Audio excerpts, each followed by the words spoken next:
After Darth Vader's failure to stop the Rebel X-Wing pilot from destroying the Death Star, he was demoted by his master Darth Sidious.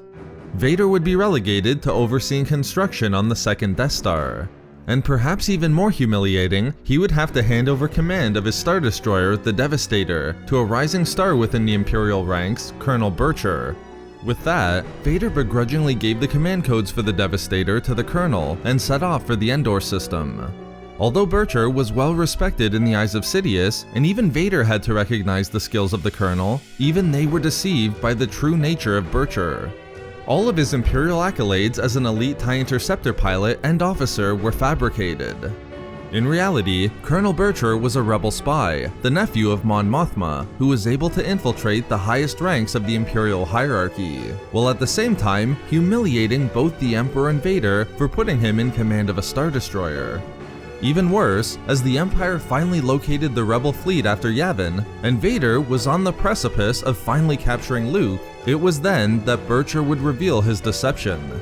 Vader would once again lose the opportunity to create an alliance with his son, and the Devastator would embarrassingly retreat from the attack, completely failing in their goal of eradicating the Rebel fleet.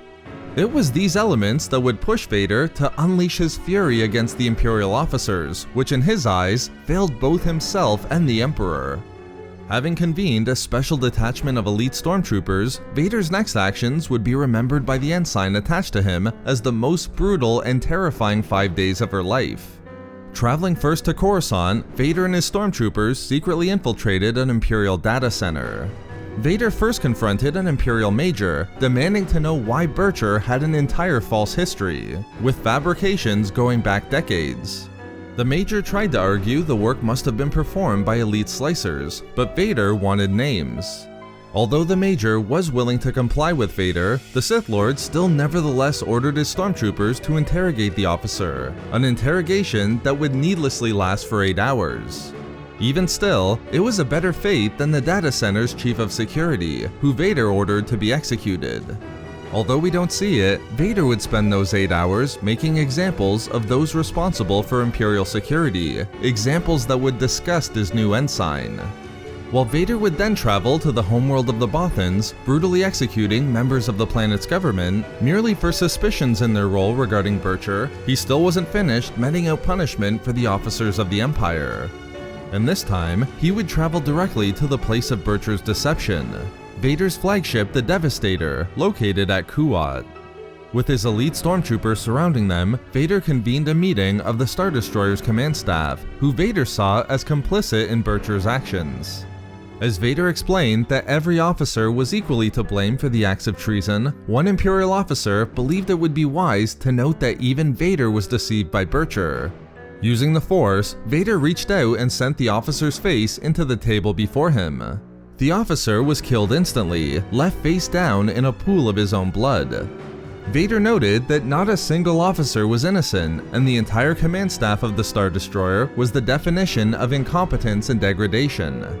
But one bold officer, who believed he should outrank Vader himself, stood up in protest, arguing that the Devastator was led by the bravest men and women in the Empire, and he wouldn't put up with Vader's insults. Even worse, the officer stated the facts of the matter. It was Vader who transferred command to Bircher, and then left them to take commands from the rebel spy, adding insult by calling Vader a wounded pup. And therefore, it was Vader's fault the treachery was carried out, not that of the command staff. Going further, the officer demanded an audience with the Emperor, concluding that Vader was merely his lapdog. At that, another loyal Imperial officer stood up from the table, lifted his blaster, and shot the Imperial in the face from close range, killing him instantly.